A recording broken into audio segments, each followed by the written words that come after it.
지난주에 학개서 말씀을 살펴보았습니다. 자, 학개서에서 주님은 학개의 입술을 빌어서 예루살렘으로 귀환한 이스라엘 백성들이 16년간이나 성전 공사를 중지한 것을 책망하시고 다시 성전 재건을 하도록 독려하셨습니다. 자, 여러분, 성경의 메시지가 어떤 메시지로 가득 차 있습니까? 결국은 성경의 메시지는 여러분으로 하여금 성전되게 하는 책입니다. 그죠?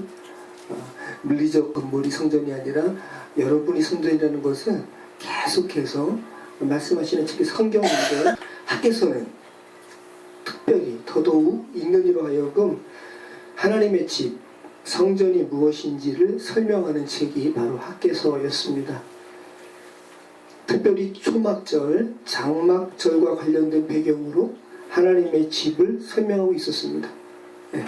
성전을 설명하는 학개서의 메시지 자체도 어떤 절기에 이루어졌는가?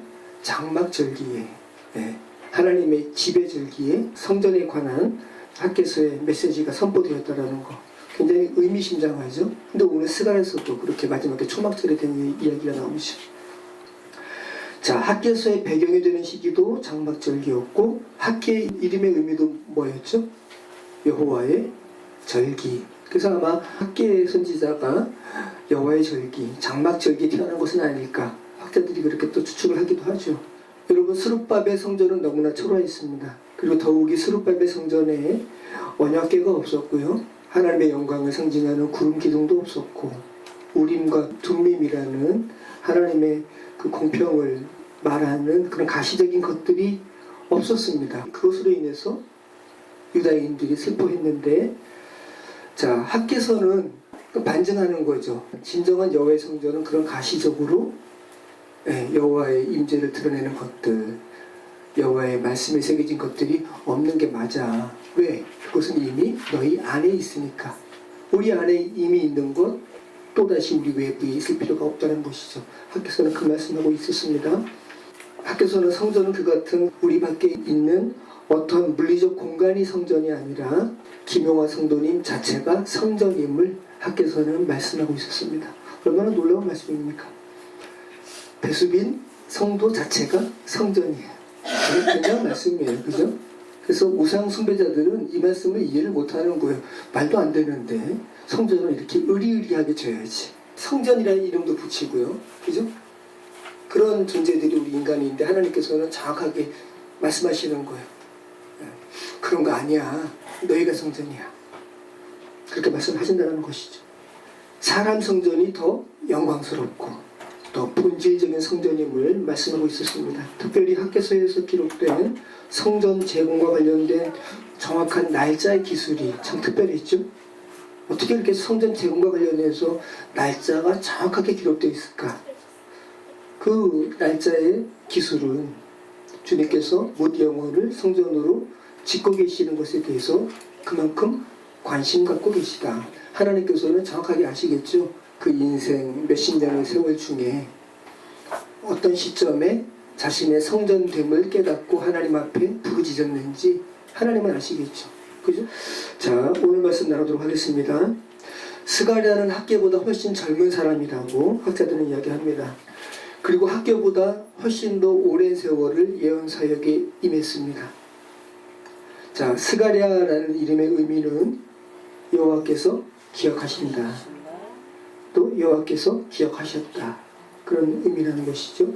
그래서 기억하신다라는 이 자카르와 하나님을 의미하는 야의 합성어입니다. 스가랴. 성경에서 기억한다라는 말이 처음 어디에 쓰였을까요? 어디에 나왔을까요?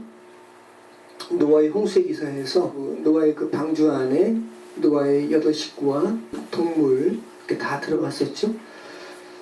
근데 특별히 하나님께서 방주 안에 있는 노아와 들 짐승과 가축을 기억하사, 바람을 불게 하셔서 물을 감하게 하는 구절에 처음 이 자카르, 기억하다라는 말이 나왔습니다.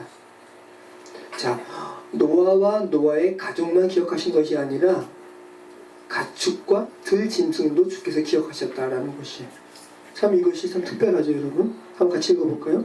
하나님이 노아와 그와 함께 방주에 있는 모든 들짐승과 가축을 기억하사 하나님이 바람을 땅 위에 불게 하시니 물이 줄어들었고, 네, 그리고 비를 그치게 하시고요. 점점 물이 가면서 이제 무추로 방주가 닿게 되죠. 여러분, 이 말씀에서 우리가 생각할 수 있는 것은 하나님께서 죄악 가운데 회복해 하심은 사람뿐만 아니라 전 영역이라는 거예요. 피조세계 전 영역을 주께서 회복시키시다는 거예요. 근데 우리 인간은 얼마나 참 이기적이에요. 그죠? 이 말씀에 왜 들짐승이 있지? 왜 가축이 있지? 우리 사람만 기억하셔도 충분하실 텐데 라는 생각을 할 법도 한데 하나님은 그렇지 않다는 거죠. 자, 그래서일까요, 여러분? 스가랴서 마지막 구절에는 여호와께 성결이라는 이 문자가 어디에도 기록되어 있다고요? 말방울에도.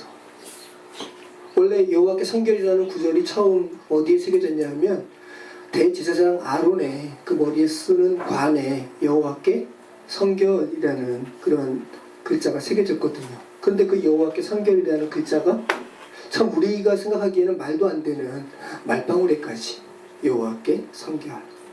그러니까 얼마나 편만하게 하나님의 그 통치를 피조세계에 적용시키시는지 우리는 알 수 있는 거죠. 자, 여러분, 하나님께서 피조세계를 기억하십니다. 그죠? 하나님께서 여러분을 기억하십니다. 그리고 어떻게 성전으로 회복시키실지 말씀하시고 또 그 일을 진행하시는 분이 하나님이십니다. 자, 스가랴서의 구조는 다음과 같습니다. 메시아가 이렇게 중심에 있어요. 그리고 메시아를 둘러싼 기사들이 이렇게 중첩되어 있습니다. 14장으로 이루어진 스가랴서는 크게 세 가지로 분류할 수 있고요. 1장에서 6장까지의 8가지 환상에 대해서 기록하고 있고요. 이 8가지 환상은 온 세상을 깨끗게 하시고 감찰하시는 메시아와 관련된 환상을 여러 개의 환상이 이렇게 둘러싼 형식입니다. 두 번째로 분류할 수 있는 장은 7장에서 8장까지인데 하나님께서 이루시는 종말적인 구원이 어떤 것인지를 금식이라는 소재를 가지고 이렇게 뒤덮고 있습니다. 세 번째 분류는 9장부터 마지막 14장까지인데 메시아와 관련된 예언으로 가득한 11장을 중심으로 나머지 장들이 구원에 관한 이야기로 또 이렇게 뒤덮고 있는 것이 세 번째 단원입니다. 1장 말씀 같이 읽겠습니다. 다리오와 제2년 8째 달에 여호와의 말씀이 이또의 손자 베레가의 아들 선지자 스가랴에게 임하니라. 이르시되 너희 여호와가 너희의 조상들에게 심히 진노하였느니라. 그러므로 너는 그들에게 말하기를 만군의 여호와께서 이처럼 이르시되 너희는 내게로 돌아오라. 만군의 여호와의 말이니라. 그리하면 내가 너희에게로 돌아가리라. 만군의 여호와의 말이니라. 자, 스가랴서에게 하나님의 말씀이 임한 날이 기록되어 있죠. 날짜는 기록되어 있지 않은데 달이 기록되어 있죠. 다리오 왕 제2년 8째 달이라고 나오죠. 다리오 왕 제2년 8째 달이면 우리가 지난주 살펴보았던 학개 선지자가 4번의 설교를 하죠. 그 4번의 설교 중에 두 번째 설교를 하고 난 이후입니다. 두 번째 설교를 다리오 왕 제2년 7째 달에 선포했거든요. 자, 학개가 설교한 두 번째 메시지는 어떤 겁니까? 스룹바벨 성전이 너무나 초라해서 슬퍼하는 유다인들에게 슬퍼하지 마 라고 이야기하시면서 성전의 핵심적인 말씀을 하신 겁니다. 그것이 바로 두 번째 설교의 내용이었죠. 너희의 이전 영광보다 나중 영광이 더 클 거야. 자, 그 말씀하고 한 달 정도, 한 달이 채 안 됐어요. 한 달 정도 지난 다음에 스가랴에게 하나님의 말씀이 임하는 거예요. 자, 특별히 어떤 내용으로 스가랴에게 말씀하고 있습니까? 여호와가 너희 조상들에게 심히 진노했었어. 네, 조상들에 대한 진노. 그러므로 내가 너희에게 말한다. 너희는 내게로 돌아오라. 네. 그러면 내가 너희에게로 돌아가리라. 네, 회개 촉구에 대한 말씀을 하시는 거예요. 자, 특별히 여러분, 스가랴서에 우리가 지난번 학개서에서 살펴본 것처럼 스가랴서도 여러분 읽어보셨으면 어떠한 호칭이 많이 나오냐 하면 만군의 여호와. 굉장히 많이 나옵니다, 여러분. 자, 하나님과 관련된 호칭이 여러 개가 있을 거 아니에요. 인애하신 하나님, 전능하신 하나님, 사랑과 인자가 풍성하신 하나님, 이런 호칭이 있는데 왜 만군의 여호와라는 표현이 학개서와 스가랴서 또 우리가 다음 주에 살펴볼 말라기서에 그렇게 많이 나올까? 자, 여러분, 만군의 여호와라고 한다면 하나님에 대해서 어떤 부분을 강조한 표현이에요? 만군, 군대예요. 통솔하시는 하나님. 자, 여러분, 우리가 지난번에 살펴봤는데 이 째바라는 말입니다. 만군. 자, 하나님께서 출애굽한 이스라엘 백성들을 뭘로 지칭하셨냐 하면 군대로 지칭하셨습니다, 여러분. 비록 그들은 내가 왜 군대야? 난 노예였는데. 네.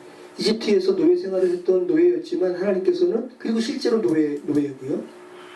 군인이 뭔지도 모르는 사람들 주께서 부르셔가지고 군대라고 지칭하시고 군대로 만들어 가시는 거예요. 그리고 실질적으로 광야의 그 진은 군대의 진 편성이에요. 여러분에게도 적용을 시키실 수 있어야 되는 것이죠. 여러분을 죄라는 세상에서 탈출시키신 후에 하나님께서 여러분을 온전한 하나님의 성전, 하나님의 집으로 이루기까지 하나님은 저와 여러분을 뭘로 여기시냐 하면 군사로 여기세요. 군대로 여기세요. 제가 카톡에다가 스가랴서 많이 읽으세요 그랬더니 전순아 성도님이 어떤 이모티콘 다 다루셨죠? 네. 참 아주 잘 표현하셨어요. 그러니까 스가랴서 읽으신 것 같아요. 그죠? 그러니까 여러분, 하나님께서 저와 여러분을 군대로, 저와 여러분을 하나님의 성전으로 이끄시기까지 여러분을 군대로 표현하신다는 것은, 군대로 부르신다는 것은, 여러분이 하나님의 성전 되는 것은 뭐라는 거예요? 전쟁이라는 거예요. 전투. 네. 그러니까 쉽게 돼요, 안 돼요? 안 돼요. 여러분 스스로 하나님의 집이죠 라고 하면은 잘 그 고백이 안 나오잖아요. 왜냐하면 죄성이 여러분은 그 고백하지 못하도록 하거든요. 그죠? 근데 이 전쟁이 누구의 전쟁인가? 여러분의 전쟁이 아니라 하나님의 전쟁이다 라고 성경이 말씀하죠. 전쟁은 내게 속한 것이니 라고 이야기하시잖아요. 자, 여러분, 이 우리를 하나님의 성전되게 하는 이 전쟁은 하나님께서 치르시는 것 맞는데요. 하나님께서 치르시고 우리는 하나님을 의지하는 것이죠. 그런데 하나님을 의지하는 것도 우리에게는 전투와 같아요. 하나님 의지하는 거 쉽지 않아요, 여러분. 이 세상이 그렇게 호락호락 저와 여러분을 하나님을 의지하도록 내버려두지 않습니다. 자, 빌립보서 2장 25절 말씀 같이 읽습니다. 그러나 에바브로디도를 너희에게 보내는 것이 필요한 줄로 생각하노니 그는 나의 형제요 함께 수고하고 함께 군사된 자요 너희 사자로 내가 쓸 것을 돕는 자라. 네, 바울이 이야기하는 거야. 빌립보 교인들에게. 에바브로디도는 나와 함께 그리스도의 군사된 자야. 네, 군인된 자야. 그러면 뭐예요? 빌립보 교인들도 뭐라는 거예요? 너희들도 군인이야 라고 이야기하는 거죠. 자, 디모데후서 2장 4절 병사로 복무하는 자는 자기 생활에 얽매이는 자가 하나도 없나니 이는 병사로 모집한 자를 기쁘게 하려 합니다. 네, 계속해서 바울은 너희 군인이야 라고 이야기하는 거예요. 바울은 여러분 율법의 놀라운 학자예요. 네, 지금 제가 드리는 말씀, 그 출애굽기에서 이스라엘 백성들을 째바 군대로 지칭하시는 거 바울은 얼마나 많이 생각했을까요? 그죠? 그리고 예수 그리스도 만난 다음에 빌립보 교인들에게 너희는 군사야 라고 이야기하는 거죠. 디모데에게도 너는 군사야 라고 이야기하는 거예요. 자, 병사로 복무하는 자는 자기 생활에 얽매이는 자가 하나도 없다. 여러분 군대 가시면 자기 생활에 얽매이지 않아요. 자기 생활은 다 나라에서 다 공급해줘요. 총도 주고 담배 피라고 연초비도 주고, 전 담배 안 피니까 연초비 모아가지고 PS에서 뭐 사먹고 다 줘요. 다 줘. 그죠? 근데 여러분이 그리스도의 군사라고 이야기하면서 여러분의 생활에 대해서 얽매인다면, 이 성경 말씀에 비춰본다면 너 군인 아니네 그러면 왜 그 걱정은 내가 하는 건데, 자기 군사 필요한 것 제공하는 것은 그죠? 군대로 모집한 이가 그렇게 제공하는 거지 왜 그 걱정은 너가 하니? 그죠? 생각해 보실 필요가 있는 거죠. 자, 그리스도인의 여정은 하나님의 집으로 지어져 가는 여정인데, 특별히 지시와 복종의 관계인 군대의 관계로 보고 있다는 것, 다시 한번 좀 생각해 보시기 바랍니다. 자, 지금 여러분 만군의 여호와와 관련된 이 호칭과 관련해서 지금 말씀 나누고 있는데, 히브리어 성경에서 한 문장 안에 군대를 의미하는 째바와 여호와가 함께 함께 쓰인 부분을 찾아보니까 270번 나옵니다. 자, 그런데 여러분 참 흥미롭게도 한글 성경에 하나님께서 당신을 지칭하시면서 나는 만군의 여호와야 라고 당신을 지칭하신 호칭을 하신 것이 토라, 율법서에서는 안 나왔어요. 역사서부터 나와요. 사무엘상과 사무엘하, 사무엘서부터 나옵니다. 여러분 한번 이것은 굉장히 흥미로운 거니까 한번 적어보시죠. 제가 일일이 찾아가지고 제가 이렇게 옮겨놨는데, 자, 만군의 여호와라는 이 표현이 율법서가 아니라 역사서부터 등장하고 있다는 거. 역사서라는 것은 실질적인 삶의 시간표에 만군의 여호와라는 말씀이 등장하고 있다는 것도 참 의미심장하죠. 자, 270번이에요. 총 270번. 근데 사무엘서에서 11번, 열왕기서에서 4번, 역대기에서 3번. 별로 안 나왔습니다. 그죠? 시편에서 13번, 이사야서에서 60번, 많이 나왔죠? 예레미야서는 81번, 엄청 많이 나왔습니다. 자, 호세아 1번, 아모스 10번, 미가서 1번, 나훔서 2번, 하박국서 1번, 스바냐서 2번, 학개서, 우리 지난번에 살펴본 학개서 13번. 자, 근데 학개서는 2장밖에 안 됐고요. 그리고 총 38절밖에 안 돼요. 38절 가운데 13번 나왔으니까 빈도수로 보면 엄청 많이 나온 거죠. 그래서 우리가 지난주 살펴보면서 만군의 여호와의 말씀입니다. 만군의 여호와의 말씀입니다. 이렇게 많이 나오는 거죠. 자, 스가랴서가 51번. 우리가 너무 기니까 오늘 다 살피진 않겠지만 51번 나와요. 근데 스가랴서가 총 몇 장까지 이루어져 있다고요? 14장. 그러니까 굉장히 많은 빈도수로 나오는 거죠.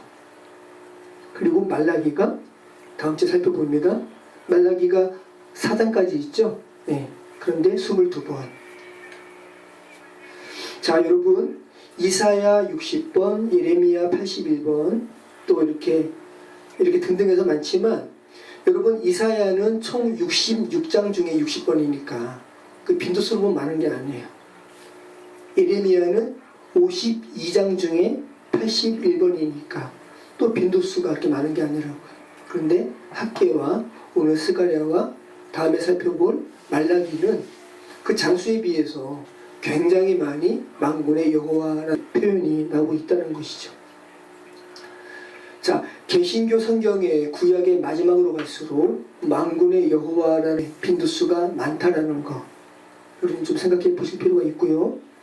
하나님께서 뭇 영혼을 죄에서 빼내신 후에 그가 죄악된 삶에 젖어 있었던 가치관, 그죠? 그리고 삶의 형태를 제거하고 하나님의 성전으로 회복시키는 것은 만군의 여호와께서 진두지휘하시는 전쟁 같은 것이야 라는 것을 선지서의 후반부로 갈수록 우리에게 강조하고 있는 거죠. 여러분, 지금 하나님의 성전으로 지어져 가는 것은 지금 하나님께서 전쟁 치르고 계시는 것이라는 말씀이에요. 그러니까 쉽지 않은 거예요. 쉽지 않은 게 맞는 거고요. 이것은 결단이고 싸움이라는 말씀입니다.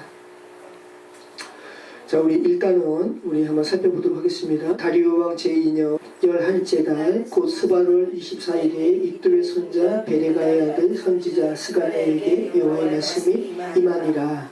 자, 아까 스가랴에게 회개를 촉구한 것이 학개의 2번째 설교 다음 달에 회개를 촉구하는 말씀을 주셨는데, 그 말씀 이후 몇 달이 지난 다음입니까? 제2년 11째 달이니까 석 달이 지난 다음입니다. 그죠? 아주 이렇게 구체적으로 나오고 있다는 거 여러분 좀 생각하시기 바랍니다. 자, 그리고 8번의 환상이 임하는 거예요. 첫 번째 환상은 여러 색깔의 말들이 등장합니다. 근데 이 말들이 세상을 두루 살펴요. 자, 그런데 8번째 환상에서도 이 여러 색깔의 말이 등장합니다. 서로 병행을 이루고 있어요. 근데 세상을 두루 살피면서 돌아다니는 말들이 이렇게 이야기해요. 세상이 너무 평안하고 조용합니다 라고 이야기합니다. 그랬더니 여호와의 천사가 스가랴 대신해서 하나님께 여쭈어요. 하나님, 지금 저 말들이 세상이 평온하다고 이야기하네요. 근데 우리 마음은 그렇지 않거든요. 언제 유다와 예루살렘을 회복시키실 것입니까? 벌써 70년이 지났습니다 라고 여호와의 천사가 하나님께 여쭙니다. 죄된 세상에 여러분을 하나님의 성전으로 회복시키시는 관점으로도 여러분 한번 적용하면서 읽으시기 바랍니다. 그랬더니 하나님께서 말씀하시는 거예요. 나는 이들에게, 유다와 이스라엘 백성들에게 약간만 노했는데 이들이 너무 심하게 유다 이스라엘 백성들을 그렇게 짓밟았다. 내가 다시 회복시킬 것이다. 내가 그들 위해 새롭게 먹줄을 치리라 라고 이야기하시는 거예요. 먹줄을 내리는 게 뭐예요? 공사 짓기 위해서 다림줄 내리는 거예요. 먹줄 친다 그러잖아요. 먹줄을 이렇게 당겼다가 탁 놓으면 벽에 먹줄, 먹이 묻어있는 줄이 순간적으로 탁 튕기면서 금이 그어지는 거거든요. 그 금에 맞춰서 공사하는 거니까 예루살렘 성 내가 다시 재건할 거야 라는 말씀을 하시는 거죠. 스가랴서 1장 16절 말씀입니다. 그러므로 여호와가 이처럼 말하노라. 내가 불쌍히 여김으로 예루살렘에 돌아왔은즉 내 집이 그 가운데 건축되리니 예루살렘 위에 먹줄이 쳐지리라. 만군의 여호와의 말이니라. 네, 여러분 위에 지금 하나님의 먹줄이 쳐진 것 같아요? 네, 전쟁이기 때문에 여러분이 그것을 못 느끼는 거고요. 쳐졌습니다. 열방 나라들 때문에 내가 노했다. 그들이 내가 노한 것보다 더 심하게 유다 예루살렘을 쳤구나. 내가 불쌍히 여기고 예루살렘에 내가 돌아왔으니 다시 성전을 회복하겠다. 예루살렘에 먹줄이 쳐질 것이다 라고 말씀하시는 거예요. 얼마나 소망의 메시지예요. 그죠? 죄악으로 인해서 유린되었던 예루살렘에 하나님께서 성전을 회복시키기 위해서 먹줄을 치신다는 거예요. 측량줄 치시겠다는 겁니다. 공사하겠다. 너희는 지금 그래서 공사 중이야 라는 거죠. 자, 두 번째 환상입니다. 두 번째 환상은 네 뿔이 보이는 거예요. 그리고 4명의 대장장이가 또 등장하는 겁니다. 그래서 스가랴가 묻습니다. 주님, 이들이 누굽니까? 그리고 이 뿔들이 뭡니까? 라고 여쭙는 거예요. 이것들은 뭡니까? 라고 했더니 이 뿔들은 유다, 이스라엘, 예루살렘을 쳐서 흩게 한 뿔들이다 라고 이야기하시는 거고요. 그리고 대장장이들은 누굽니까? 라고 했더니 유다, 예루살렘을 쳐서 흩게 한 이 뿔들을 각각 떨어뜨릴 대장장이다 라고 이야기하시는 거죠. 자, 우리 스가랴서 1장 21절 말씀 같이 있습니다. 내가 말하되 그들이 무엇하러 왔나이까 하니 대답하여 이르시되 그 뿔들이 유다를 흩트려서 사람들이 능히 머리를 들지 못하게 하니 이 대장장이들이 와서 그것들을 두렵게 하고 이전에 뿔들을 들어 유다 땅을 흩트린 여러 나라의 뿔들을 떨어뜨리려 하느니라 하시더라. 이해되시죠 여러분? 네, 대장장이가 용접해가지고 그 쇠로 된 뿔들 다 녹여서 떨어뜨린다는 거예요. 그러니까 유다, 이스라엘, 예루살렘을 괴롭혔던 열강들이 흩어지게 될 거야. 하나님께서 무너지게 할 거야 라는 말씀이죠.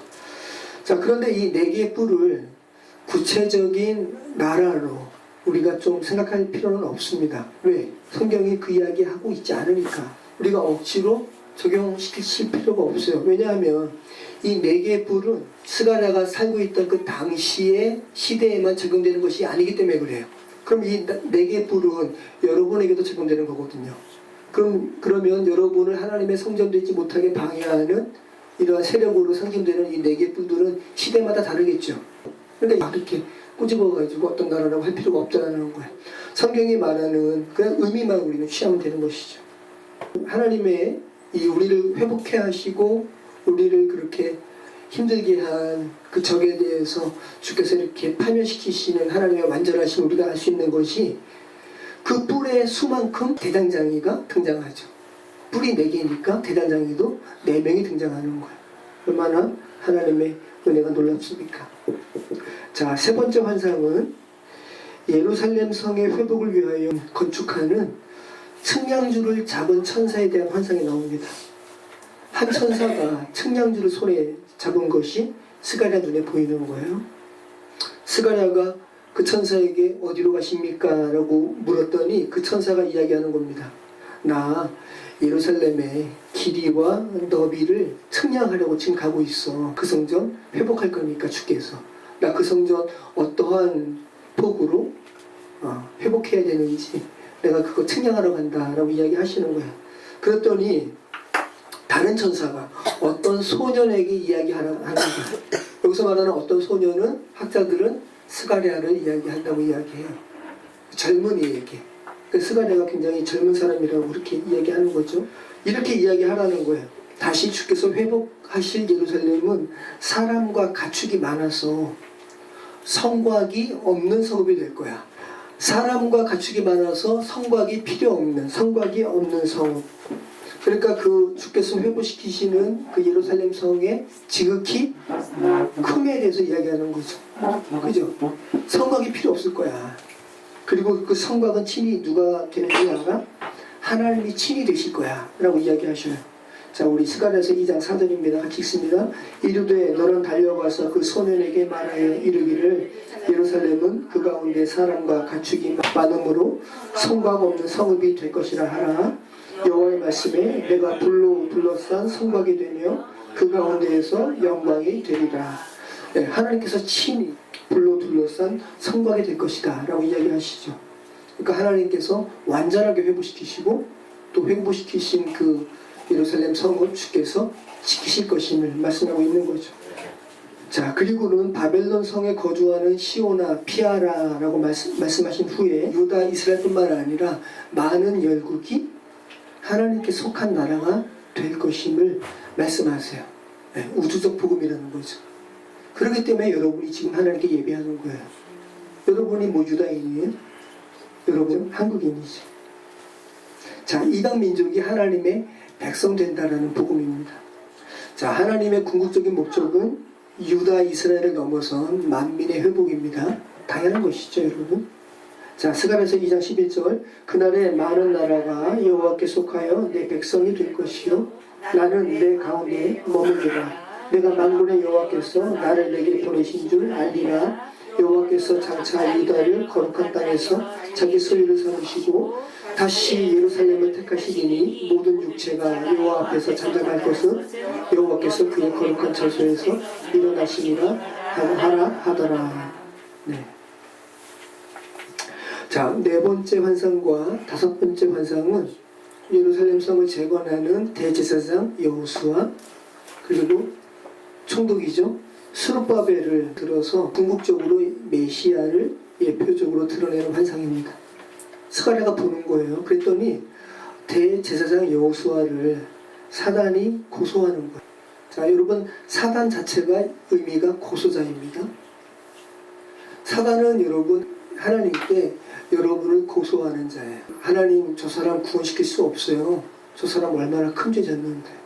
자, 그래서 예수 그리스도께서 없으면 여러분은 하나님은 정의의 하나님이시기 때문에 여러분이 저지른 죄 때문에 하나님은 여러분을 구원하실 수가 없어요.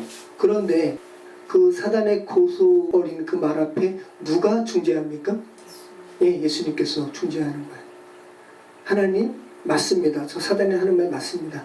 근데 하나님 저 사람의 죄를 대신해서 제가 처벌받았습니다. 그래서 하나님은 저와 여러분을 구원시킬 수 있는 거예요. 자, 여러분 보십시오. 사단 앞에 이 참 표현이 참 놀라운데 여호수아 대제사장이 있는 거. 여러분 그림 그려보세요. 대제사장 앞에 여호수아 앞에 사단이 막 고소하는 거예요. 그랬더니 여호수아가 이렇게 고개 숙이고 쪼그리고 있는 거죠. 그랬더니 하나님께서 사단을 책망하셔요. 그죠? 자, 우리 같이 읽습니다. 스가랴서 3장 4절 여호와께서 자기 앞에 선 자들에게 명령하사 그 더러운 옷을 벗기라 하시고 또 여호수아에게 이르시되 내가 내 죄악을 깨끗이 제거하여 버렸으니 내게 아름다운 옷을 입히리라 하시기로 내가 말하되 정결한 관을 그의 머리에 씌우소서 하며 곧 정결한 관을 그 머리에 씌우며 옷을 입히고 여호와의 천사는 곁에 섰더라. 사단의 고소에 대해서 하나님께서 말씀하시는 거예요. 그런 말 마라. 내가 깨끗게 할 거야. 그리고 더러운 옷을 입고 있는 여호수아의 옷을 벗기고 아름다운 옷을 입히라고 명령하시는 거예요. 여러분, 옷은 뭐를 상징한다 그랬어요? 신부를 상징한다 그랬어요. 여러분이 지금 광화문 사거리에서 지나가는 차 보고 서라 하면은 차가 안 쓰겠죠, 그죠? 빵빵거리고 경적 울리고. 근데 여러분 옷을 벗기고 경찰 제복을 입혀서 광화문 사거리에서 교통 통제하게 하면 차들은 말을 듣겠죠. 옷은 우리 신부를 의미하는 거예요.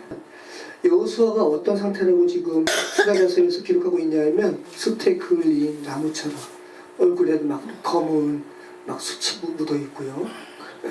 여러분 무슨 상상해 보세요. 그리고 사단의 그 고소에 대해서 아무 말도 못하고 맞아, 나 죄악이 가득한 존재이지. 옷도 더럽고. 근데 하나님께서 변호하시는 거예요. 그런 말 하지 말아라. 내가 깨끗게 할 거다. 그리고 옷을 갈아입히시는 거죠. 저와 여러분을 이렇게 하시는 거예요. 그래서 베드로 전서에서 여러분이 왕같은 제사장이요, 거룩한 나라요, 그의 소유된 백성이니. 그래, 너희 그렇게 그의 소유된 백성 됐어? 하나님의 제사장 됐어? 하나님의 거룩한 나라 됐어? 그러면 너희는 뭐 해야 돼? 하나님의 아름다운 덕을 전하게 하려 하십니다.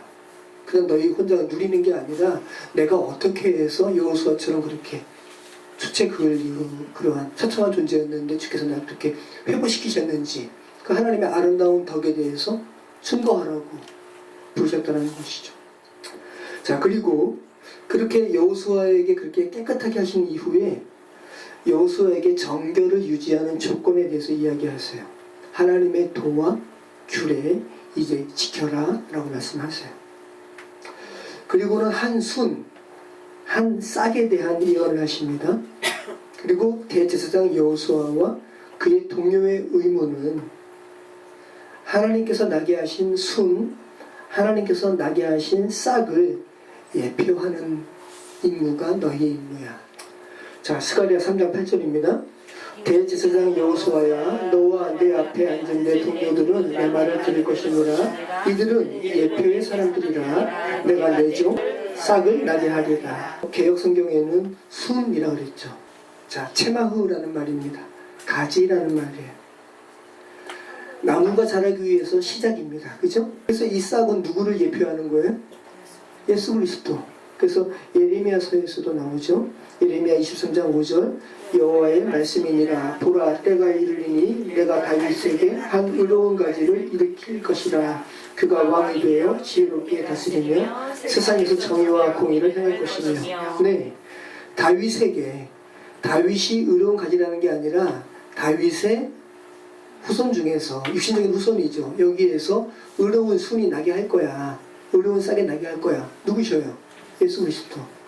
자, 이어서 또 이야기하죠. 예레미야 33장 15절 말씀. 그날 그때에 내가 다윗에게서 한 공의로운 가지가 나게 하리니 그가 이 땅에 정의와 공의를 실행할 것이다. 네, 이 예수 그리스도시죠. 자, 그리고는 특별히 메시아와 관련된 사역으로 메시아는 어떤 사역을 하는 줄 알아? 하시는 줄 알아? 이 세상의 죄악을 깨끗게 하시는 사역을 하시는 분이셔라는 것을 말씀합니다. 스가랴서 3장 9절 말씀입니다. 만군의 여호와가 말하노라. 내가 너 여호수아 앞에 세운 돌을 보라. 한 돌에 7눈이 있느니라. 내가 거기에 새길 것을 새기며 이 땅의 죄악을 하루에 제거하리라. 자, 여기서 한 돌, 이 돌은 기초석뿐만 아니라, 자, 성전과 관련된 아주 상징적인 돌은 두 가지 돌이 있어요. 제일 처음에는 기초석을 세우는 거예요. 그죠? 그리고 완성된 후에는 어떤 돌을 세워요? 머릿돌을 세우는. 자, 산 돌이신 예수 그리스도를 의미하는 것이기도 하고요. 예수 그리스도에 대해서 지금 스가랴서가 두 가지 소재를 이야기합니다. 하나는 뭐였죠? 나무의 시작을 알리는 싹, 순, 그죠? 또 하나는 건축의 시작과 완성을 알리는 돌로 표현하고 있죠. 그리고 그 돌 안에 7개의 뭐가 있다고 이야기해요? 눈, 아인이라는 말이에요. 눈이기도 하고 또 샘이라는 의미이기도 해요. 눈이 샘처럼 반짝이죠. 그리고 이 7개의 눈과 관련해서 예수 그리스도의 사역을 설명하는 것이 이 세상의 죄악을 깨끗게 하시는 정화의 의미로 지금 말씀하고 있죠. 참 예수 그리스도의 사역은 놀랍습니다, 여러분. 이 땅의 죄악이 얼마나 많아요? 그죠? 근데 그 죄악을 하루에 제거하시리라. 놀라운 말씀이죠. 얼마나 소망이 됩니까, 여러분? 그래서 여러분 자신을 본다면 소망이 없지만 여러분이 그리스도께로 가면 소망이 있는 거예요. 그죠? 자, 5번째 환상에서는 참 특별한 환상인데 참 이거를 여러분이 참 성경 말씀을 읽으면 너무 이렇게 실감나게 와 닿을 거예요. 스가랴가 2개의 감람나무를 보는 거예요. 근데 그 감람나무에서 어떠한 관이 연결되어서, 그러니까 등대가 있고요. 등대가 7개의 가지로 이렇게, 그러니까 메노라죠. 이렇게 퍼지고 그 등대 위에 등잔이 또 하나씩 있는 거죠. 근데 거기에 불이 피어오르는데, 자, 등대에 불이 피어오르려면 뭐가 공급이 돼야 되는 거예요? 기름이. 근데 그 기름이 그 등대와 2개의 감람나무와 연결된 관으로 연결되어 있는 모습을 스가랴가 보죠. 그래서 스가랴가 이것은 무엇을 상징하는 겁니까? 라고 여쭈니 하나님께서 말씀하시는 겁니다. 성전의 제거는 성도에 하나님께서 거하시는 성전으로 회복되는 것은 힘으로 되는 게 아니야. 능으로 되는 게 아니야. 오직 하나님의 영으로 되는 거야 라고 말씀을 하시는 거예요. 스가랴서 4장 6절 말씀입니다. 그가 내게 대답하여 이르되 여호와께서 스룹바벨에게 하신 말씀이 이러하니라. 만군의 여호와께서 말씀하시되 이는 힘으로 되지 아니하며 능력으로 되지 아니하고 오직 나의 영으로 되느니라. 자, 그리고 이어서 하나님의 메시아의 그 사역에 대해서 말씀은 능력에 대해서 이야기합니다. 7절 큰 산아 내가 무엇이냐 내가 스룹바벨 앞에서 평지가 되리라. 그가 머릿돌을 내놓을 때 무리가 외치기를 은총이 그에게 있을지어다 하리라 하셨고, 참 놀라운 말씀이죠. 그 스가랴 눈앞에 어떤 큰 산이 보였나 봐요. 그죠? 큰 산아 내가 무엇이냐 내가 스룹바벨 앞에서 평지가 되리라. 그가 머릿돌을 내놓을 때 무리가 외치기를 은총. 자, 여러분이 하나님의 성전으로 회복되는 것은 하나님의 은총이죠. 은총으로 말미암는 것. 그리고 특별히 이것은 스룹바벨의 지도력으로 상징되는 메시아의 통치는 하나님의 나라의 건설을 방해하는 세력을 큰 산으로 이렇게 상징되어진 그 세력들을 평지로 만들어 버리시는 메시아의 능력에 대해서 지금 말씀하고 있는 거죠. 자, 8절 말씀입니다. 여호와의 말씀이 또 내게 임하여 이르시되 스룹바벨의 손이 이 성전의 기초를 놓았은즉 그의 손이 또한 그 일을 마치리라 하셨나니 만군의 여호와께서 나를 너희에게 보내신 줄을 내가 알리라 하시느니라. 작은 일이 날이라고 멸시하는 자가 누구냐? 사람들이 스룹바벨의 손에 다른 줄이 있음을 보고 기뻐하리라. 이 7은 온 세상에 두루 다니는 여호와의 이름이라 하니라. 네, 여기서 스룹바벨은 예수 그리스도를 예표하는 인물입니다. 그래서 예수 그리스도는 기초석이 되시기도 하시고 완성을 의미하는 머릿돌이 되기도 하시는 부분을 스룹바벨의 손이 이 성전의 기초를 놓았은즉 그의 손이 또한 그 일을 마치리라 라는 표현을 하고 있는 거죠. 자, 그리고 아까 여호수아와 관련된 구절에서는 그 7개의 눈과 관련해서 정화에 대한 메시지가 나왔죠. 근데 오늘 이 스룹바벨과 관련된 메시지는 이 7의 눈이에요. 이 7은 온 세상에 두루 다니는 여호와의 눈이라. 그럼 어떤 걸 의미하는 거예요? 여호와께서는 온 세상을 감찰하시는 하나님. 그죠? 자, 깨끗게 하시는 분, 감찰하시는 분. 이것을 좀 생각하시기 바랍니다. 자, 11절 말씀. 내가 그에게 물어 이르되 등잔대 좌우에 두 감람나무는 무슨 뜻이니까 하고 다시 그에게 물어 이르되 금 기름을 흘리는 두 금관 옆에 있는 이 감람나무 두 가지는 무슨 뜻이니까 하니 그가 내게 대답하여 이르되 내가 이것이 무엇인지 알지 못하느냐 하는지라. 내가 대답하되 내 주여 알지 못하나이다 하니 이르되 이는 기름 부음 받은 자 둘이니 온 세상의 주 앞에 서 있는 자니라 하더라. 누구세요? 누구예요 그러면? 1차적으로는 여호수아와 스룹바벨, 그리고 그들이 궁극적으로 예표하는 인물은 메시아 예수 그리스도. 여섯 번째 환상은 온 땅에 주께서 이 기억된 땅에 저주를 내리시죠. 그 저주가 적힌 두루마리의 환상이에요. 근데 그 크기에 대해서 스가랴가 기록하고 있는데 이 길이가 20규빗, 너비가 10규빗. 편하게 좋게 50인치 잡을게요. 좀 크지만 자 50인치 잡으면 20규빗은 길이 10m, 자 너비 10규빗, 그러면 5m. 그죠? 두루마리 크기를 지금 기록한 거예요. 가로 5m, 세로 10m의 큰 두루마리가 날아가는 거죠. 근데 그 두루마리 안에 뭐가 있다고요? 이 세상에 내릴 하나님의 저주가 기록되어 있던 거예요. 자, 일곱 번째 환상입니다. 일곱 번째 환상은 에바는 그 곡식의 단위예요. 그래서 쉽게 생각해서 곡식을 담는 그런 것을 생각을 하시기 바래요. 자, 에바라는 곡식 측량 단위 안에 어떤 여인이 앉은 환상을 스가랴가 봅니다. 그런데 그 뒤줄을 덮은 뭐로 되어 있냐면 납으로 되어 있어요. 자, 납으로 된 뚜껑, 어떤 걸 의미하는 거예요? 인복을 의미하는 거죠. 그죠? 네. 한번 닫히면 주께서 열지 않으면 열지 못하는, 그죠? 그 뚜껑이 덮여 있었는데 스가랴가 보는 거예요. 그 뚜껑이 갑자기 열리면서 그 뒤주 안에, 에바 안에 한 여인이 앉아 있어요. 그리고는 천사가 그 여인을 향해서, 그 광경을 향해서 뭐라고 외쳐요? 뭐라고 외쳐요? 이것은 악이다 라고 외치는 거예요. 악. 그리고 여인을 뒤주 안으로 던져 넣은 후에 납으로 된 뚜껑을 닫아요. 자, 여기서 악과 관련해서 곡식의 단위인 에바가 등장하는 것은 아주 상징적인 의미죠. 당시에 그 죄된 세상, 지금도 마찬가지죠. 속이죠. 그 속이는 것을 상징적으로 저울추를 속이는, 곡식을 속이는 에바라는 단위를 써서 지금 그 죄된 세상의 악함에 대해서 지금 고발하는 거죠. 에바를 속여 남의 것을 빼앗는 죄악을 상징한다고 보면 될 것 같아요, 여러분. 자, 아무튼 뒤주 안에서 이제는 또 뒤주 안에 여인을 던져놓고 닫았는데 또 어떤 환상이 보이는데 뒤주 안에서 학의 날개를 가진 두 여인이 나와서 그 뒤주를 가지고 어디론가 날아갑니다.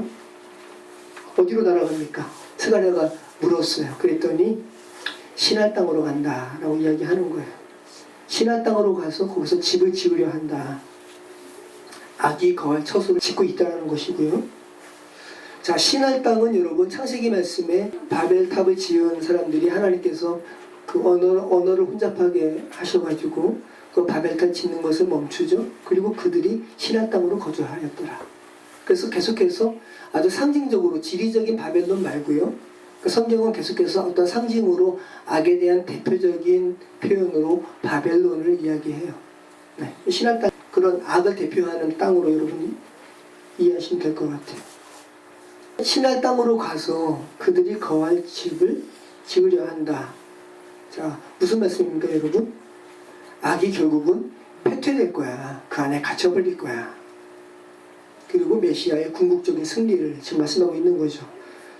자, 우리 스가랴서 5장 9절 말씀입니다. 내가 또 눈을 들어본즉 두 여인이 나오는데 학의 날개 같은 날개가 있고 그 날개에 바람이 있더라. 그들이 그 에바를 천지 사이에 들었기로 내가 내게 말하는 천사에게 묻되 그들이 에바를 어디로 옮겨 가나이까 하니 그가 내게 이르되 그들이 신할 땅으로 가서 그것을 위하여 집을 지으려 하느니라. 준공되면 그것이 제 처소에 머물게 되리라 하더라. 여러분, 이것이 그러면 악이 자기 집 아파트같이 좋게 지어가지고 거기 머문다는 좋은 의미가 아니에요. 그죠? 악이 결국은 갇히게 될 처소에 대해서 이야기하는 거예요. 악의 멸망, 메시아의 승리를 의미하는 말씀이라는 거죠. 자, 비슷한 말씀이 요한계시록에도 있습니다. 계시록 20장 7절에 1절 말씀. 천년이 참에 사탄이 그 옥에서 놓여 나와서 땅의 사방 백성 곧 북과 마곡을 미혹하고 모아 싸움을 붙이리니 그 수가 바다의 모래 같으리라. 그들이 지면에 널리 퍼져 성도들의 짐과 사랑하시는 성을 두르매 하늘에서 불이 내려와 그들을 태워버리고 또 그들을 미혹하는 마귀가 불과 유황 못에 던져지니 거기는 그 짐승과 거짓 선지자도 있어 세세토록 밤낮 괴로움을 받으리라. 네. 자, 나중에 요한계시록 전할 때 말씀드릴게요. 전천년, 후천년 이런 천년에 관한 그런 게 있는데 물리적인 이제 천년으로 보지 마시고요. 하나님께서 허락하신 그런 때로 여러분 이해하시면 좋을 것 같아요.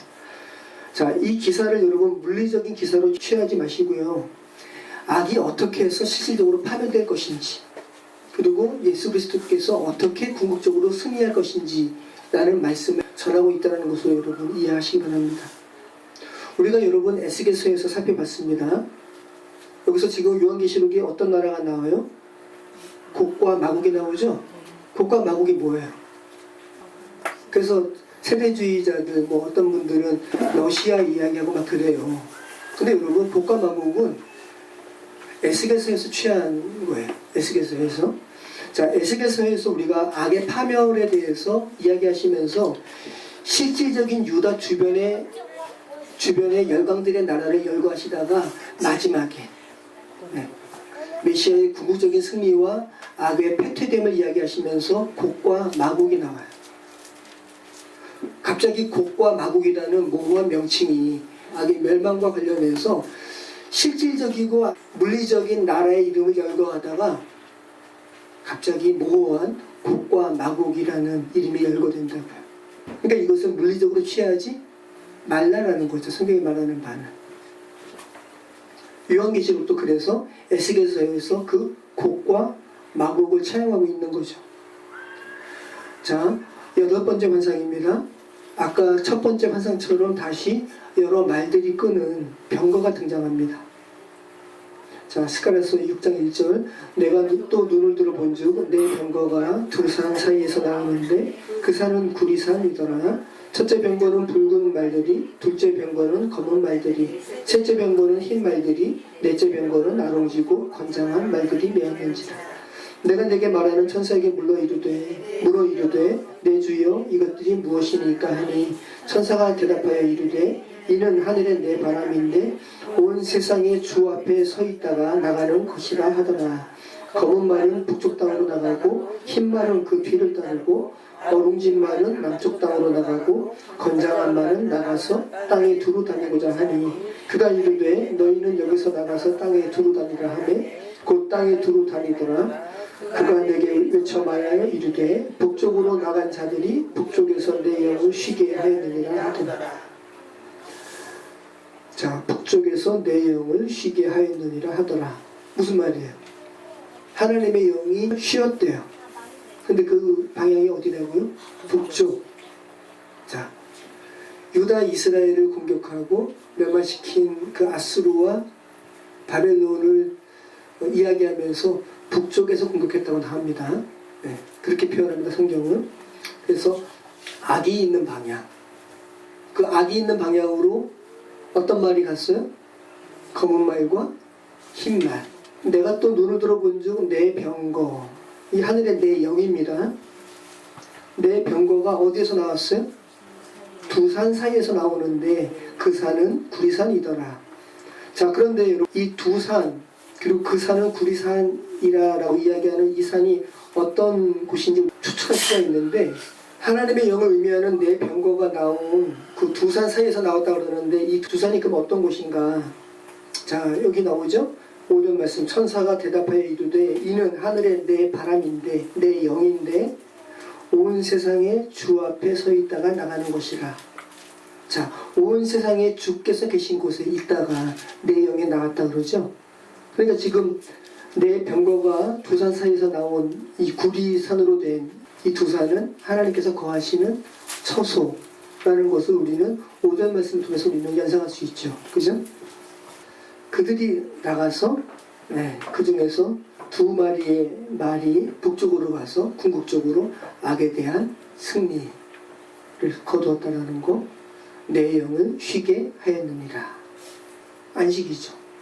6일째 마지막은 사람 창조하시고 그리고 7일째 안식한 것과 또 맥락이 같습니다. 자, 그리고 9절부터 8가지 환상을 정리하는 말씀이 기록되어 있어요. 자, 여호와의 말씀이 내게 임하여 이르시되 사로잡힌 자 가운데 바벨론으로부터 돌아온 헬데와 도비야와 여다야가 스바냐의 아들 요시아의 집에 들어갔나니 너는 이날에 그 집에 들어가서 그들에게서 받되 은과 금을 받아 멸류관을 만들어 여호사닥의 아들 대제사장 여호수아의 머리에 씌우고 이르기를 만군의 여호와께서 이같이 말씀하시되 보라 싹이라 이름하는 사람이 자기 곳에서 돋아나서 여호와의 전을 건축하리라. 그가 여호와의 전을 건축하고 영광도 얻고 그 자리에 앉아서 다스릴 것이요 또 제사장이 자기 자리에 있으리니 이 둘 사이에 평화의 의논이 있으리라 하셨다 하고 그 멸류관은 헬렘과 도비야와 여다야와 스바나의 아들 헨을 기념하기 위하여 여호와의 전 안에 들어와 하시니라. 먼데 사람들이 와서 여호와의 전을 건축하리니 만군의 여호와께서 나를 너희에게 보내신 줄은 너희가 알리라. 너희가 만일 너희 하나님 여호와의 말씀을 들을진대 이같이 되리라. 네. 자, 하나님의 그 최종 승리에 대한 말씀이고요. 메시아 시대 도래의 확실성에 대해서 이야기하는 거예요. 여호와의 말씀이 내게 임하여 이르시되 앞에 그 8가지 환상과는 전혀 다른 하나님의 새로운 말씀입니다. 그러면서 바벨론으로부터 어떤 사람들이 돌아온 어떤 사람들이 은과 금을 받아서 멸류관을 만들었어요. 대제사장 여호수아의 머리에 씌우는 거예요. 대관식이죠. 그러니까 여호수아가 누구를 또 예표하기도 하죠? 예수 그리스도. 네, 메시아의 대관식을 지금 상징적으로 지금 이야기하는 거죠. 그 상징적으로 순이라 이름하는 미래의 메시아적인 인물이 도래할 것임을 지금 예시하고 있는 거죠. 싹이라 이름하는 사람이 자기 곳에서 돋아나서 여호와의 전을 건축하리라. 여호와의 전. 여호와의 전은 그래서 예수 그리스도께서 없으시면 여호와의 전이 이루어질 수가 없는 겁니다.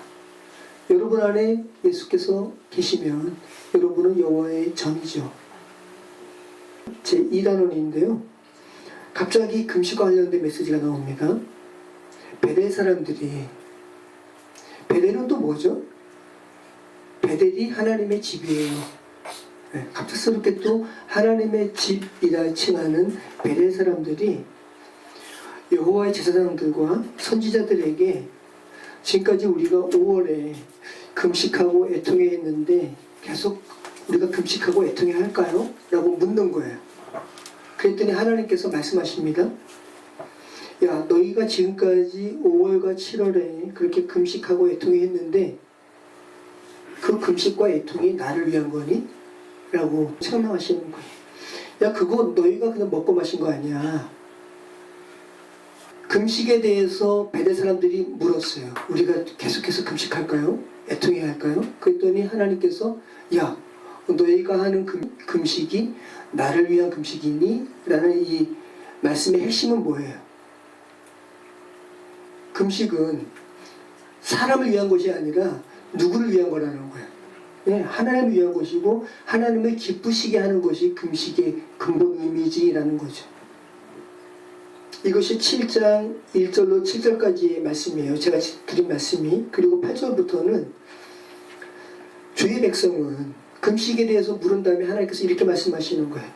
주의 백성은 하나님의 말씀에 청정하고 의와 사랑을 실천하는 사람들이야 라고 이야기하십니다. 스가랴서 7장 8절입니다.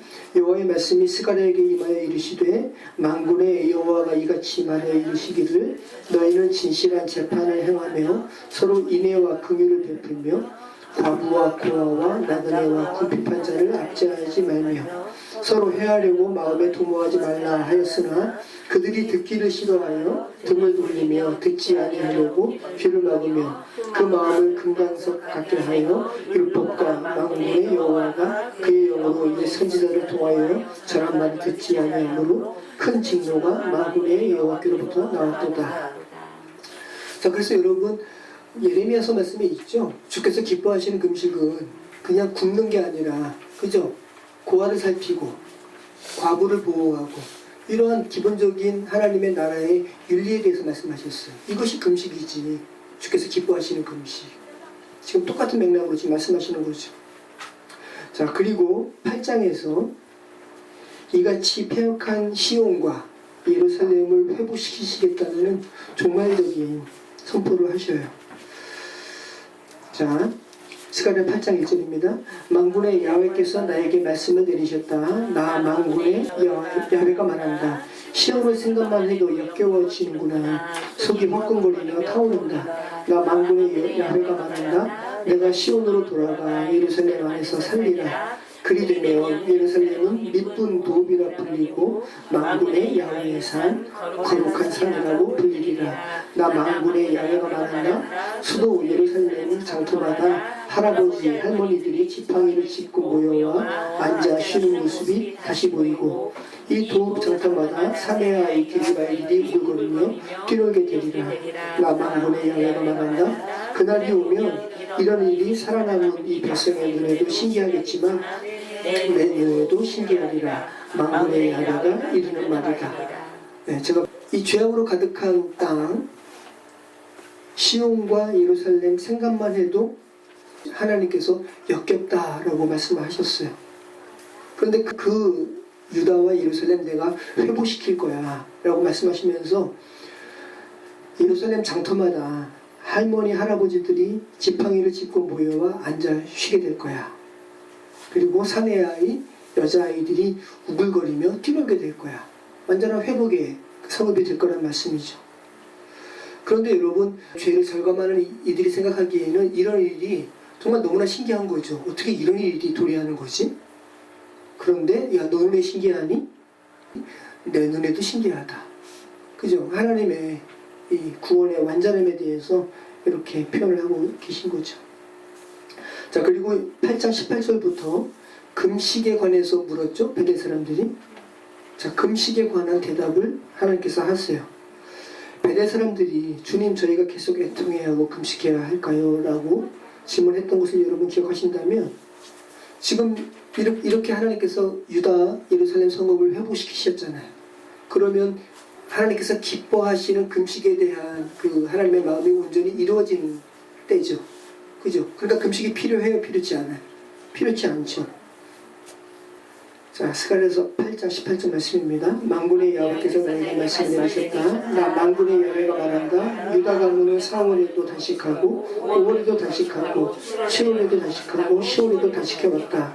이제 그 단식은 기쁨과 즐거움으로 바뀌어 즐거운 축제가 되리라. 너희는 성실과 평화를 기리어라. 나 만군의 야훼가 말한다. 앞으로 많은 민족과 여러 도시에 사는 사람들이 이리로 모여올 것이다. 한 도시에 사는 사람들이 다른 도시로 가서 야훼께 나아가 자비를 빌자. 만군의 야훼를 찾으러 가자. 나는 이렇게 나섰다 하고 말하면 많은 민족과 강한 나라들이 예루살렘으로 만군의 야훼를 찾아와 야훼의 자비를 빌게 될 것이다. 나 만군의 야훼가 말한다. 앞으로는 말이 다른 종족의 옛 사람이 유다 사람의 하나의 옷자를 붙잡고 하느님께서는 당신들과 함께 계신 줄 압니다. 그러니 우리도 함께 데려가 주십시오 하고 부탁하리라. 네, 하나님의 회복의 나라에 대해서 이야기하는 거죠. 유다 예루살렘뿐만 아니라 만국 사람들이 이렇게 하나님의 자비를 구하게 될 거야. 그리고 하나님께 예배하러 가는 유다 이스라엘 사람들의 옷자를 붙잡고 나도 같이 가게 해줘 라고 이야기한다는 거죠. 자, 세 번째 단원입니다. 스가랴서의 세 번째 분류는 11장의 메시아와 관련된 구절 중심으로 해서 이방 민족을 구원하고 이스라엘을 구원하는 그 구원의 기사가 아우르고 있어요. 뒤덮고 있어요. 그리고 9장에서는 이스라엘 주변 열강인 두로, 시돈, 그리고 이스라엘과 아주 오랜 대적자 대적국가였던 블레셋의 악을 주께서 제거하시는 기사가 나옵니다.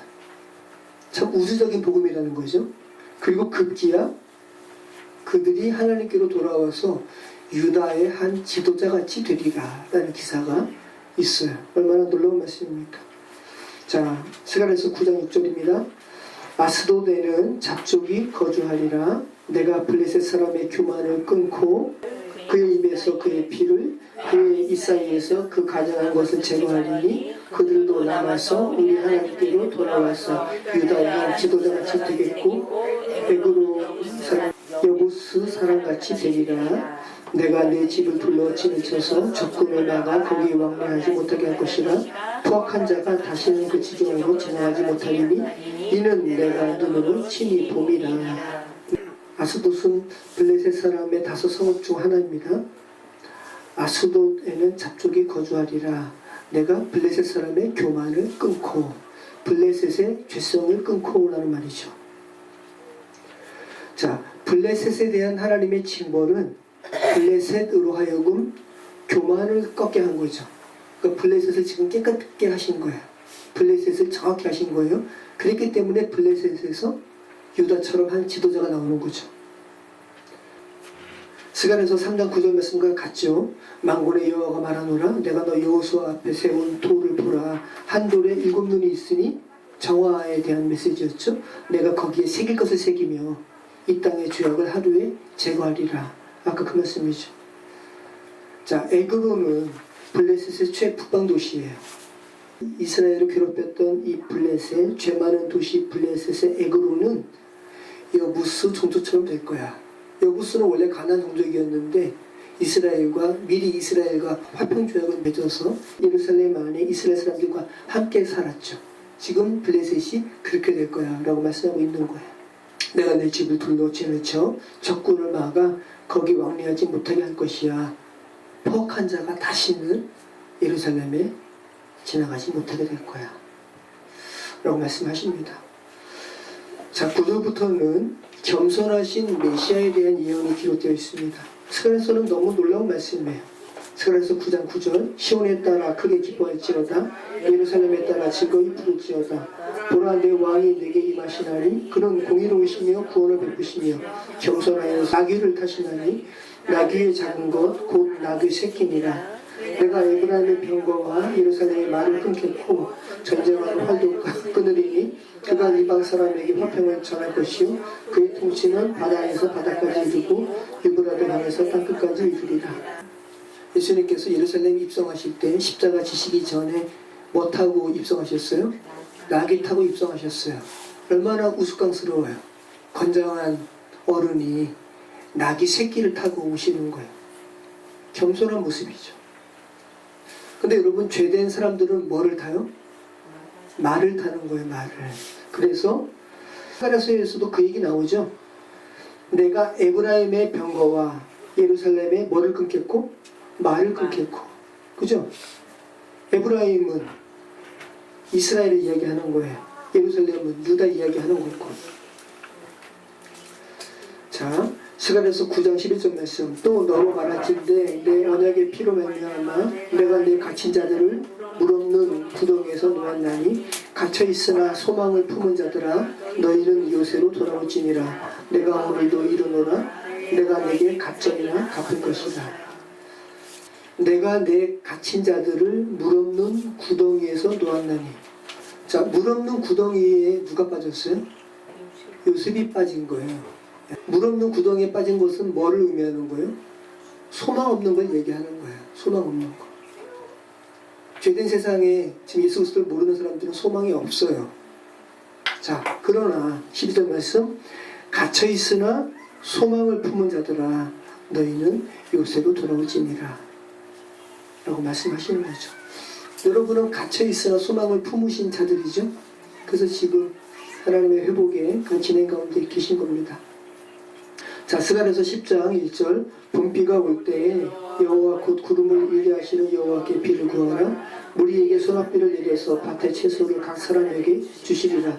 드라빔들은 허탈한 것을 말하며 복술자는 진실하지 않은 것을 보고 거짓 꿈을 말하는지 그 위로 노름과 헛됨으로 백성들이 양같이 유리하며 목자가 없으므로 공고를 당하나니 내가 목자들에게 노를 바르며 내가 숫염소들을 벌하리라. 만군의 여호와가 그 무리 곧 유다 족속을 돌보아 그들을 전쟁의 준망을 갖게 하시니 모퉁이들이 그에게서 말뚝이 그에게서 싸우는 활이 그에게서 권세 잡은 자가 다 일제히 그에게서 나와서 싸울 때에 용사같이 거리의 진흙 중에 원수를 밟을 것이라. 계속해서 악에 대해서 지금 이야기하시면서 그렇게 하지 말 것을 이야기하죠. 봄비가 올 때 비가 와야 할 시기에 너희는 여호와께 구하라 라는 거죠. 그죠? 야, 비를 주실 분에게 구해야지 너희는 왜 우상에게 구하니? 그죠? 너희는 왜 우상을 만들어서 섬기니? 드라빔들은 허탄한 것을 말하고 복술자는 너희 중에 미래를 말한다는 복술자 있지? 그들은 진실하지 않는 것을 보고 거짓 꿈을 이야기하는 자들이야. 너희 왜 무당 찾아가? 그죠? 그리고 도살당해도 마땅한 죄된 인생들에 대해서 스가랴서 11장 4절부터 이야기합니다. 내 하나님 여호와께서 이렇게 말씀하셨다. 잡아먹힐 양떼를 길러라. 양떼를 산 사람들이 그것들을 잡아도 그들에겐 죄가 없다. 그것들을 판 사람은 즐거워서 말한다. 여호와를 찬양하여라. 내가 부유하게 됐다. 그러나 그들의 목자들조차도 그들을 불쌍히 여기지 않는다. 여호와께서 하신 말씀이다. 내가 더 이상 이 땅에 사는 사람들을 불쌍히 여기지 않을 것이다. 내가 사람들을 그 이웃의 손과 왕의 손에 넘겨줄 것이다. 그들이 이 땅을 치겠지만 내가 그들의 손에서 이 땅에 사는 사람들을 구해주지 않을 것이다. 네, 사람들이 너무나 말을 안 들으니까 하나님의 마음이 너무나 이렇게 아픈 거예요. 그것을 스가랴가 알게 됩니다. 자, 7절 말씀. 내가 잡아먹히게 될 불쌍한 양떼를 기를 것이다. 내가 막대기 2개를 가져다가 하나는 은총이라 부르고 또 하나는 연합이라 부르며 그 막대기로 양떼를 돌보았다. 그리고 한 달 만에 나는 새 목자를 쫓아냈다. 그들이 내 마음에 들지 않고 그들도 마음으로 나를 싫어했기 때문이다. 내가 말했다. 내가 너희를 기르지 않을 것이다. 죽을 것은 죽고 망할 것은 망하라. 살아남은 것들은 서로 잡아먹어라. 네. 그래서 스가랴가 한번 이렇게 양을 길러보는 거예요. 그러면서 2개의 막대기로 양을 쳤어요. 하나는 은총이라 불리우는 막대기, 하나는 연합이라 불리우는 막대기. 이렇게 방목을 하면서 양을 치는데, 그러니까 결국은 죄된 사람들을 이야기하는 거죠. 말을 안 듣는 거예요. 그러니까 스가랴 마음도 너무나 아픈 거고, 네, 하나님의 마음도 아픈 것을 이야기하는 거죠. 내가 너희를 기르지 않겠다. 하나님의 마음입니다. 기르시죠. 왜 안 기르세요? 그만큼 하나님의 형상으로 지음받은 사람들이 이토록 완악한 일을 저질렀다는 거죠. 죽을 것은 죽고 망할 것은 망하라. 살아남은 것들은 서로 잡아먹으라. 그런 다음에 같이 있습니다. 은총이라고 쓴 내 막대기를 가져다가 부러뜨리며 내가 모든 백성들과 맺은 약속을 깼다. 그날 약속이 깨졌다. 내 말을 듣고 따르던 불쌍한 양들은 그것이 여호와의 말씀인 것을 알게 됐다. 내가 그들에게 말했다. 너희가 좋다고 생각하면 내가 받을 몸값을 내게 주고 주기 싫으면 그만둬라. 그러자 그들이 내 몸값으로 은돈 30을 달아주었다. 여호와께서 내게 말씀하셨다. 은돈 30은 그들이 내 몸값으로 매긴 값이다. 그 돈을 토기장이에게 던져줘라. 나는 은돈 30을 여호와의 성전에서 토기장이에게 던져주었다. 네, 아주 십자가 사건을 굉장히 아주 함축적으로 그냥 이야기하고 있는 거예요. 그리고 유다의 배반 사건부터 아주 함축적으로 묘사하고 있습니다.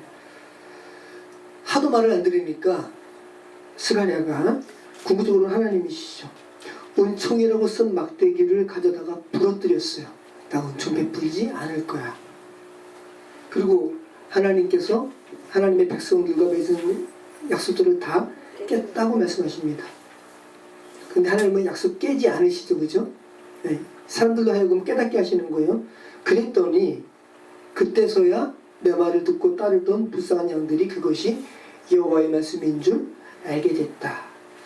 그러면서 그 이후부터 은 30개에 대한 말씀이 서술되는 거야.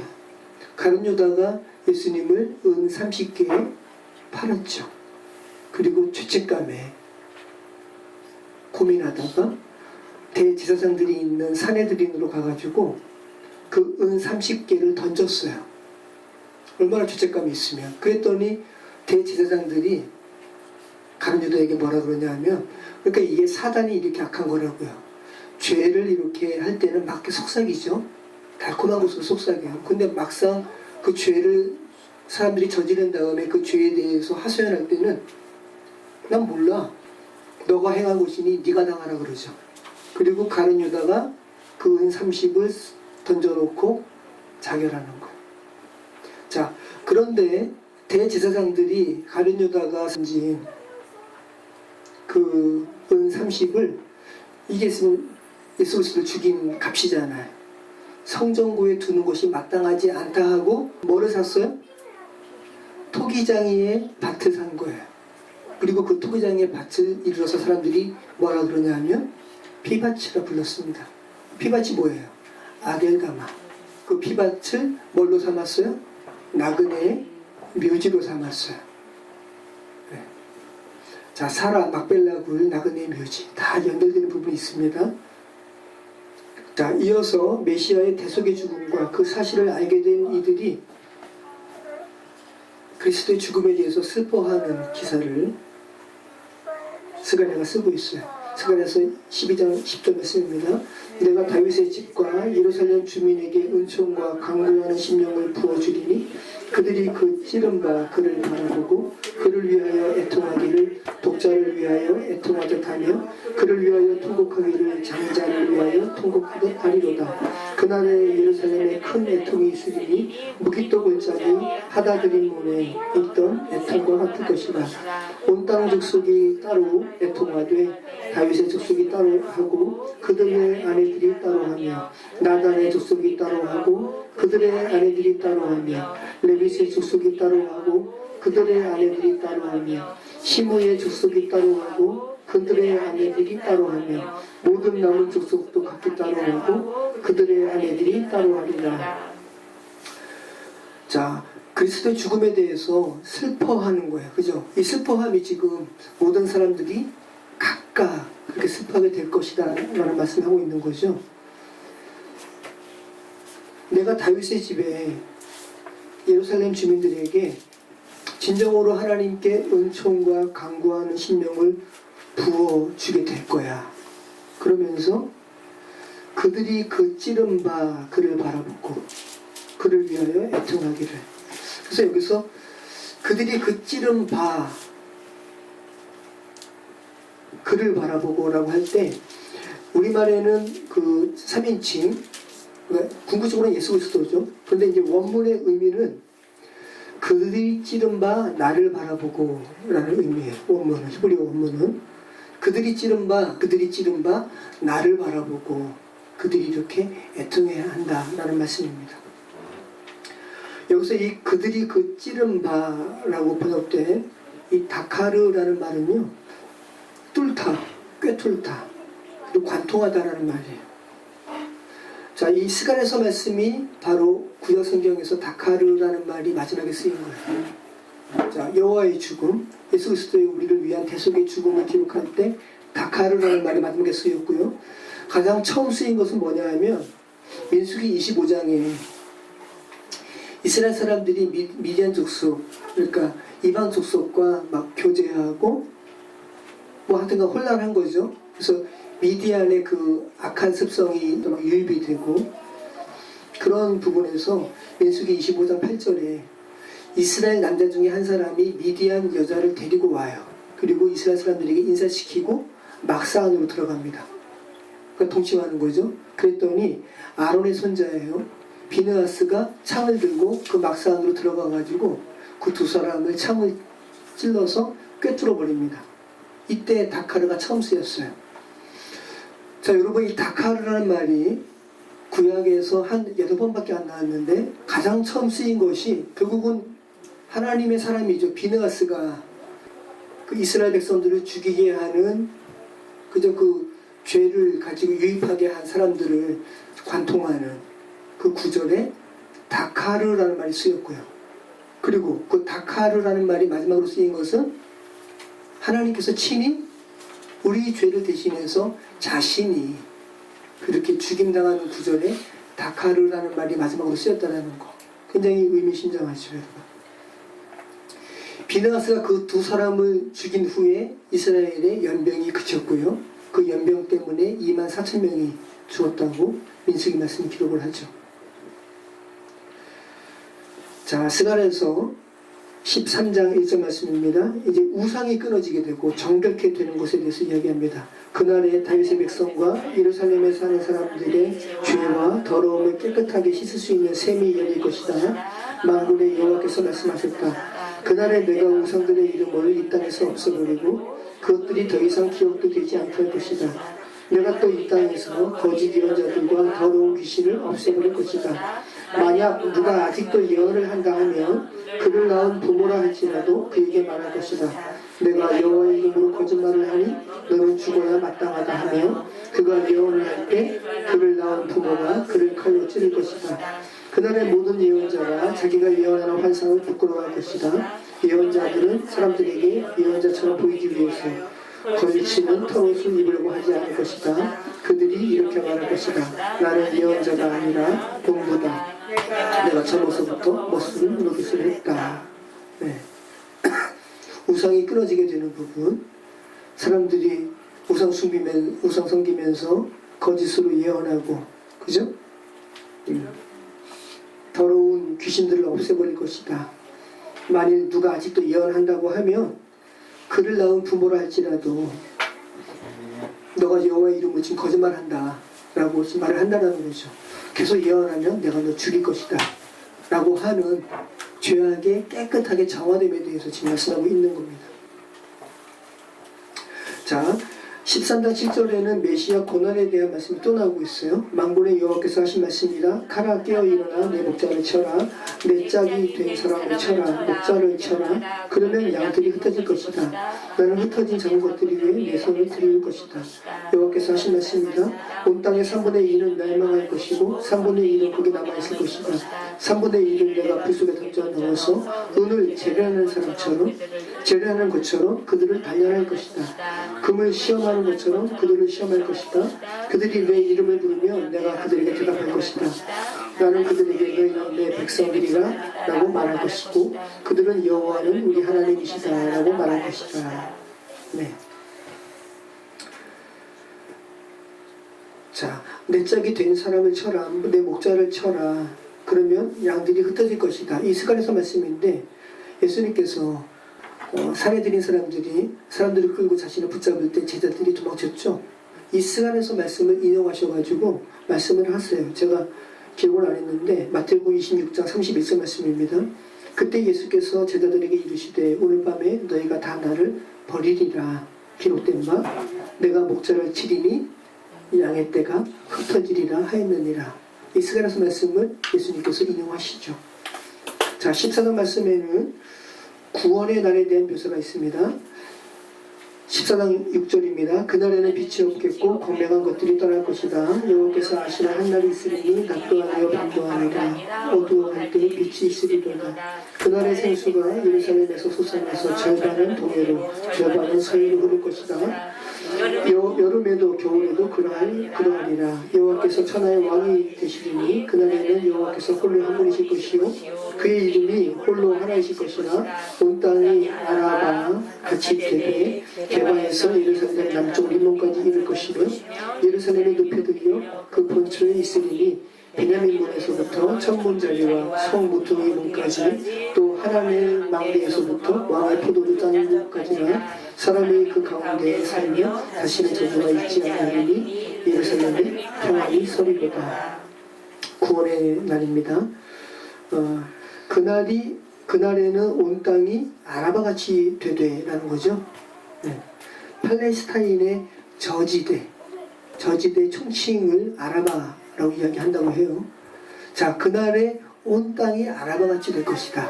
예루살렘만 우뚝 설 것이다 라는 말씀입니다. 자, 그리고 여러분, 궁극적인 종말의 날, 구원의 날은 또 어떤 얘기는 종말의 날이죠. 자, 하나님께서 말씀하시는 궁극적인 종말의 날은 분명히 있을 것입니다. 기독교 세계관은 직선적인 세계관이니까. 근데 여러분, 이 스가랴서 말씀은 또 한 영혼 각각에게도 말씀하시는 것이죠. 언젠가 모든 영혼은, 그죠? 빛이 없고 광명한 것들이 떠나는 날이 왔네 라는 것을 고백하게 될 거예요. 그날은 여호와께서 아시는 한 날이죠.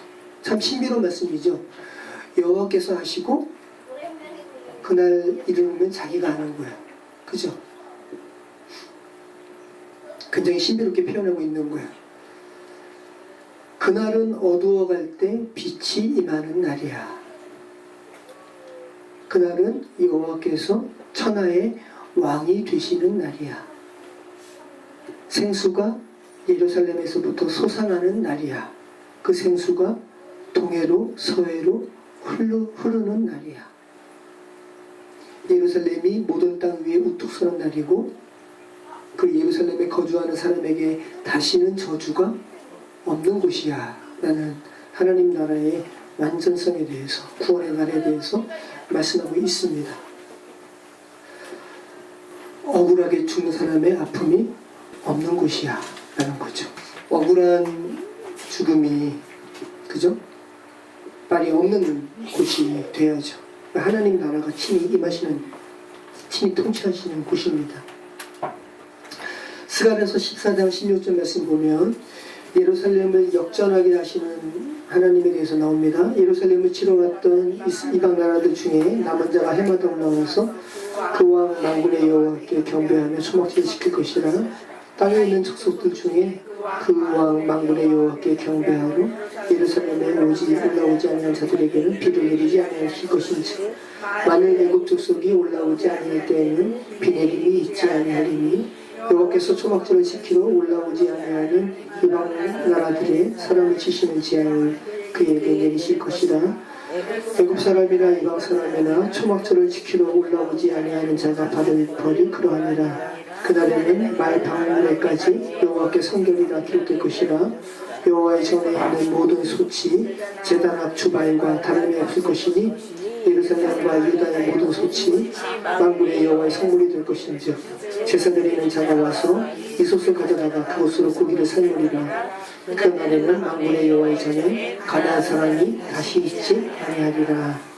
아멘. 자, 스가랴서의 마지막은 이스라엘 백성을 넘어선 모든 민족의 구원을 말씀하고 있습니다. 하나님의 집, 성전을 생각하게 하는 초막절, 장막절을 구약시대에는 누가 지키면 되는 거예요? 이스라엘 백성이. 그런데 스가랴서의 마지막에는 이 초막절, 장막절을 지키지 않는 사람에게, 않는 이방 사람들에게 비를 내리지 않으실 거야.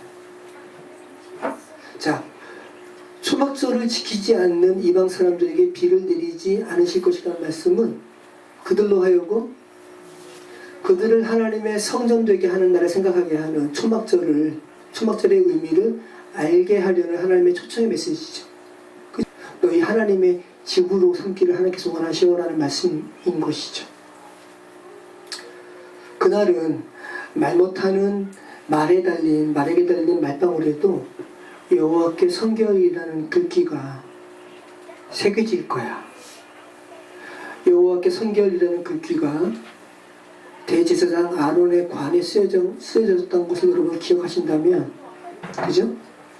스가랴서의 본문의 말씀은 이제 주 앞에 성결해야 할 대제사장을 넘어서 말방울에까지 기록될 정도로 편만하게 펼쳐지는 하나님 나라의 완전성, 그죠? 하나님 나라의 그런 온전함에 대해서 지금 기록하고 있는 거죠. 말씀하고 있는 거죠. 자, 모든 솥이 제단 앞에 구별된 솥처럼 될 거야. 일부러 어떤 솥체만 구별해가지고 고기를 삶는 것이 아니라 여호와의 전에 있는 모든 솥은 다 제단 앞에 구별된 솥처럼 될 거야 라고 말씀하고 있죠. 똑같은 맥락이죠. 편면하게 펼쳐지는 하나님 나라의 완전성이죠. 그리고 마지막 구절이 참 흥미롭지 않아요? 하나님 전에 누가 있지 않을 것이라 가나안 사람이 다시 있지 않더라. 자, 가나안 족속은 가나안의 7 족속, 완전히 멸절되어야 할 죄성이 있는, 그 지금 유다 팔레스타인 사람만 이야기하는 것이 아니라 저와 여러분이 가나안 족속이에요. 네. 근데 그날에는 하나님이 전에 가나안 족속이 다시 있지 않을 것이다. 나는 그 말은 뭐예요? 여러분 안에 반드시 멸절되어야 할 죄성이 다 제거될 것이다. 하나님께서 제거시킬 것이다. 라는 말씀이죠. 헤렘 전쟁이 온전히 치러진 것임을 지금 말씀하고 있고, 그 전쟁은 하나님께서 친히 이루신 전쟁임을 우리는 또 고백할 수 있는 것이죠.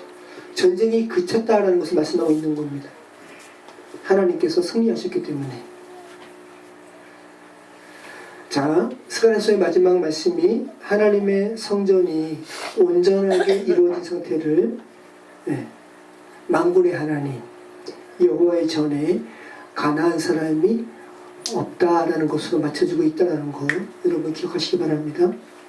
가나안 사람이지만 주님께서 성결케 하셨기 때문에 하나님의 백성으로 이제는 불리게 된 사람들인 것이죠. 저와 여러분도 해당되는 말씀입니다. 얼마나 소망이 되는 말씀입니까? 저와 여러분 모두 그 하나님의 만군의 하나님의 전에서 만나게 되는 은혜가 있기를 축원합니다. 기도하겠습니다. 주님께서 얼마나 우리를 하나님의 전으로 온전하고 완전하게 회복하게 하실 것임을, 그 소망의 메시지를 우리에게 주시면 감사합니다. 성령 하나님, 쉽지 않은 이 삶 살아가지만 하나님, 우리가 스가랴서 마지막 말씀처럼 그렇게 고백되길 원합니다. 만군의 여호와의 전에 가나안 사람이 다시 있지 않을 것이다. 가나안 사람이 우리가 하나님의 백성으로 지나가는